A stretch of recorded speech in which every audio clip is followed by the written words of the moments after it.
नमस्कार, ये आकाशवाणी शिमला है। अब आप राजकुमारी चंदेल से कोविड-19 पर विशेष समाचार सुनिए। मुख्यमंत्री जयराम ठाकुर ने अनलॉक चरण 1 के तहत दी गई रियायतों के दौरान अधिकारियों को कानून व्यवस्था बनाए रखने और भीड़ को नियंत्रित करने के निर्देश दिए हैं। वे कल शिमला से उपायुक्तों, पुलिस अधीक्षकों और मुख्य चिकित्सा अधिकारियों के साथ कोरोना वायरस के दृष्टिगत आयोजित वीडियो कॉन्फ्रेंसिंग के दौरान बोल रहे थे। मुख्यमंत्री ने कोविड-19 महामारी को फैलने से रोकने के लिए उठाए जाने वाले कदमों के बारे में लोगों को जागरूक करने के उद्देश्य से सूचना, शिक्षा और संचार संबंधी प्रभावी प्रणाली विकसित करने की जरूरत बताई। मुख्यमंत्री ने साफ किया कि रेड जोन से आने वाले लोगों को संस्थागत, जबकि अन्य क्षेत्रों से आने वालों को होम क्वारंटीन में रखा जाएगा। जयराम ठाकुर ने कहा कि 25 अप्रैल से अब तक देश के विभिन्न हिस्सों में फंसे 1,60,000 से अधिक हिमाचलवासी राज्य में वापस पहुंच चुके हैं।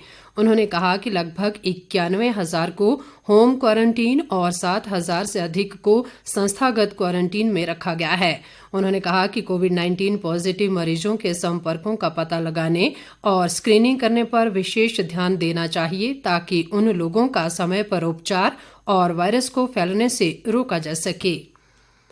राष्ट्रव्यापी लॉकडाउन को खोलने का पहला चरण आज से आरंभ हो गया है। इसके तहत देश भर में अधिकतर गतिविधियां चरणबद्ध तरीके से फिर शुरू हो गई हैं। केंद्र ने 30 मई को लॉकडाउन में ढील करने के दिशा निर्देश जारी किए हैं, जिसमें लॉकडाउन को अत्यधिक संक्रमण के क्षेत्रों तक ही सीमित किया गया है। केंद्र सरकार ने राज्यों के बीच वस्तुओं और व्यक्तियों की निर्बाध आवाजाही की भी अनुमति दे दी है। कई राज्यों ने भी 5वें चरण के लॉकडाउन या अनलॉक चरण 1 के दिशा निर्देश जारी किए हैं।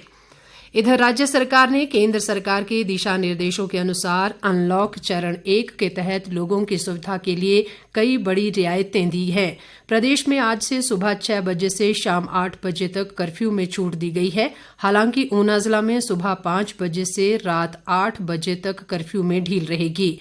राज्य सरकार द्वारा जारी निर्देशों के अनुसार अब एक जिले से दूसरे जिले में आने जाने के लिए किसी भी तरह के पास की जरूरत नहीं होगी, लेकिन अंतर्राज्यीय आवाजाही के लिए पास की आवश्यकता होगी। सरकार द्वारा अंतर जिला बस सेवा भी शुरू कर दी गई है। सरकार द्वारा सभी सरकारी कार्यालय खोलने के साथ ही 100% कर्मचारियों को उपस्थित होने के आदेश जारी किए गए हैं।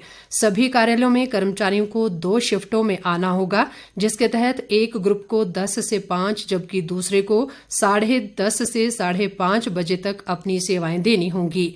इस बीच राज्य सरकार के एक प्रवक्ता ने स्पष्ट किया है कि प्रदेश में धार्मिक स्थल और होटल, रेस्तरां 8 जून से खुलेंगे। प्रवक्ता ने बताया कि इस बारे में भाषा, कला व संस्कृति और पर्यटन विभाग जल्द ही दिशा निर्देश जारी करेगा।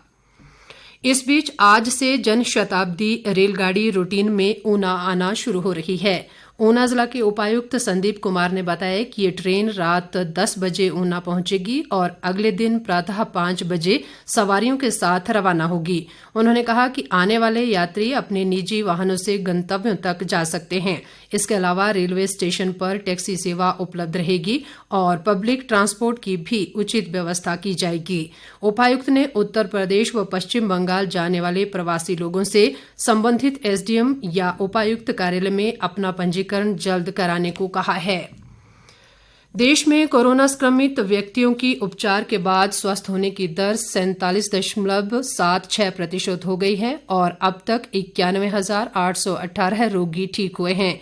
देश में मौजूदा समय में कोरोना संक्रमित लोगों की संख्या 1,90,535 हो गई है और 93,322 सक्रिय कोरोना मरीज विभिन्न अस्पतालों में उपचाराधीन हैं।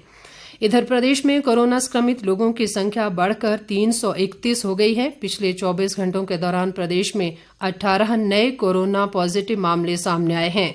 इनमें कांगड़ा जिला से सबसे अधिक 8, हमीरपुर और सोलन जिलों से 4, ऊना और कुल्लू जिलों से 1 कोरोना पॉजिटिव शामिल है।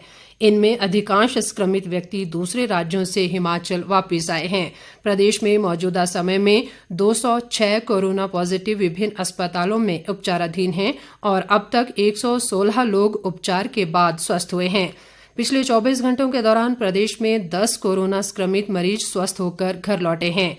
पिछले कल कुल 1502 लोगों के सैंपल जांच के लिए भेजे गए थे, जिनमें से 1275 की रिपोर्ट नेगेटिव आई है, जबकि 219 की रिपोर्ट आना बाकी है।